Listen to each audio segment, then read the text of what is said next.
Hey guys, corn update. So, there aren't many ears left. I thought there weren't any, but I checked and we've got a few still coming, which is good. I found this, which is a queen ear. It didn't make any cob, but boy, did it make a lot of pollen. It was really weird looking. It used to be longer, but the part that never developed fell off. So, um, yeah, I got a lot of cool stuff. Um,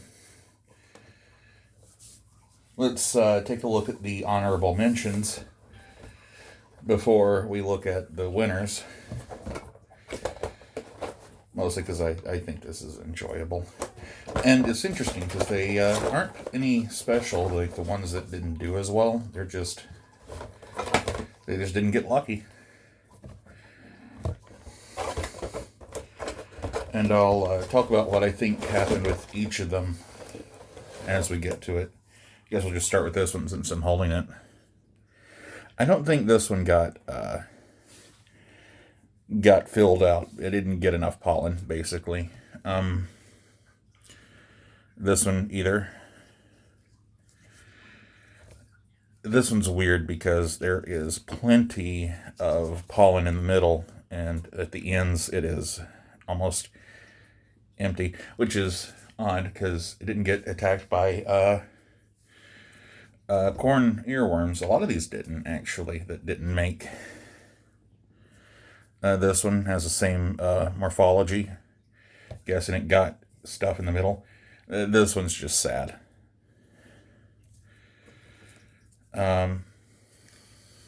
This one did okay on one side, but on the other it didn't get any pollen. I'm wondering if that's because the silks on one side come out first. I don't know.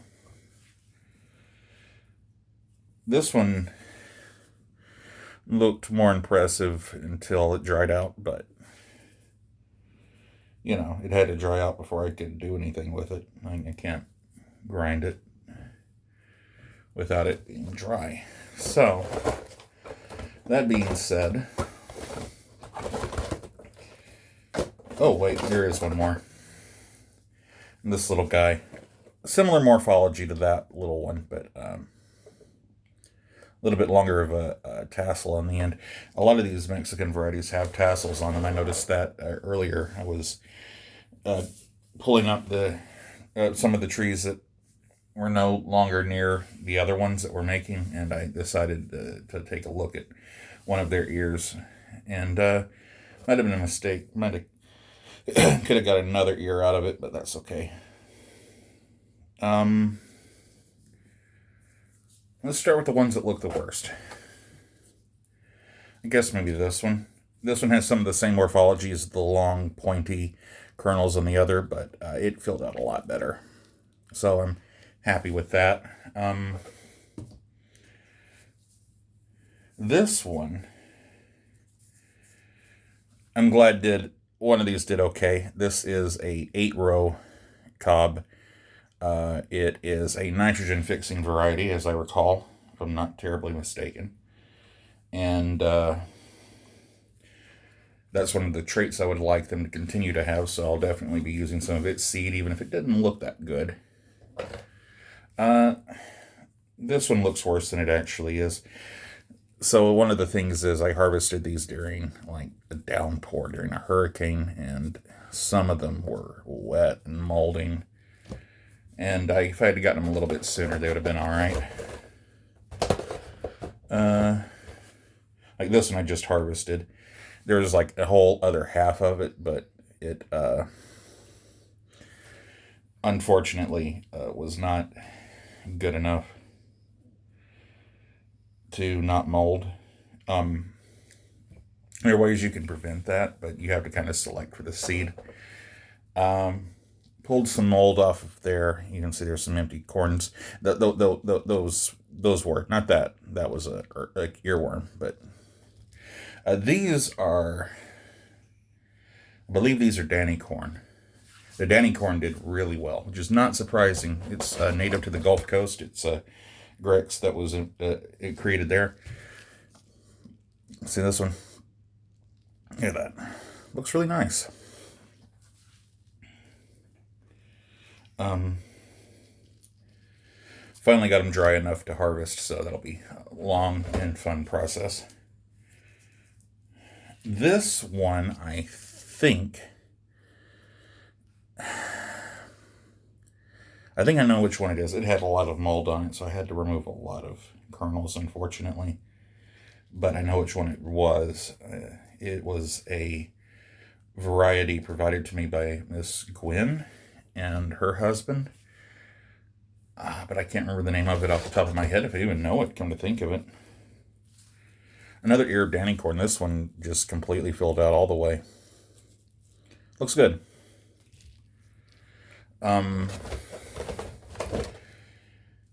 Not as good ear of Danny corn, but you know, that's okay. And everyone can be a winner. Oop, knocked the kernel off. Oh well. Let's see. I can't remember which one this is. It's kind of waxy, but it's not a sweet corn. And it's got a little bit there that didn't fill out, but everything else did. It looks so good. I like it. So I'm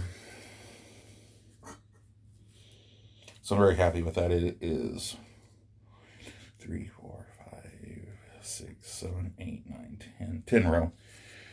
So it is a different one. I think it might be Hopi Blue, but I'm not positive.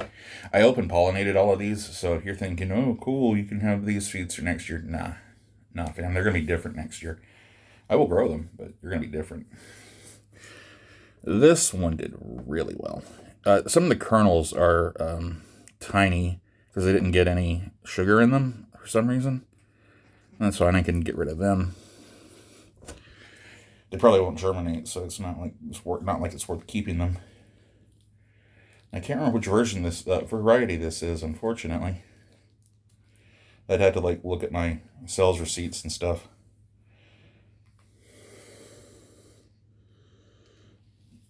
If this is a sweet corn, maybe, but I don't think that it is, because it's got the dent on it. But I don't know. I could be wrong. I don't know which version this is. I think it might be Trucker's Favorite. It just looks like the kind of corn you would get from a grocery store. It did pretty well. Oh, here's one. Just one kernel. No, two. Oh. Forgot that in the loser's bracket.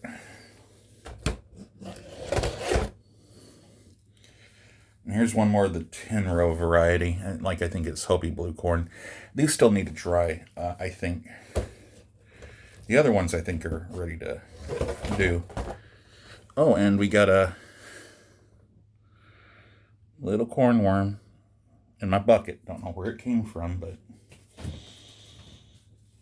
I feel bad for it because it's not going to survive.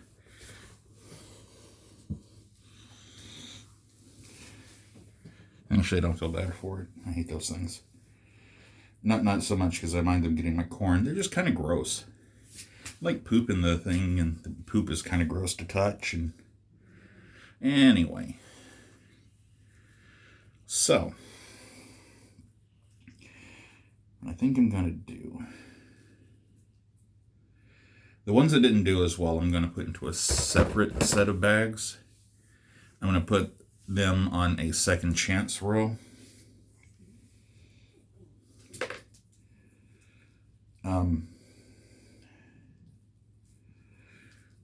But it is going to be kind of arbitrary.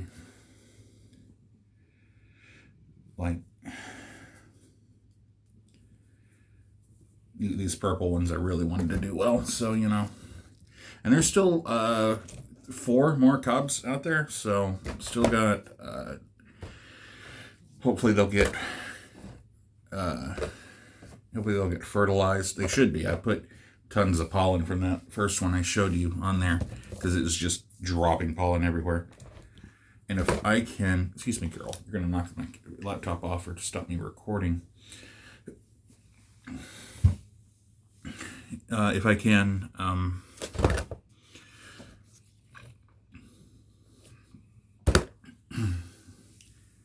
Anyway, I'll put them in a second chance row. Hopefully they'll do a little bit better. But they're the same variety as the others. So I'm not really worried about what'll happen if I don't do it. Besides, they're going to be like 1 or 2 maybe plants altogether. Basically, the first year, I just wanted them to survive to make seed. That's what I'm selecting for, so I'm going to be putting these losers in the pot. Next year, I'm going to be choosing for filling out. Only ones that fill out will get selected next year. So, there's going to be like an arbitrary threshold for that, but, you know, it's whatever. Well, I guess that's it. Peaches, you want to say something? Peaches isn't doing great. I don't want to lie. She won't be here next year. She won't be here next week, probably. She's not eating solid food anymore. She only eats, like, broth. She got gingivitis. I'm not really sure how. Cats apparently can get gingivitis, but they don't eat sugar. At least they're not supposed to. This one eats tomatoes, so I'm going to guess that's where she got it from. But don't let your cats eat fruits, guys. I'm going to go. You have a good one.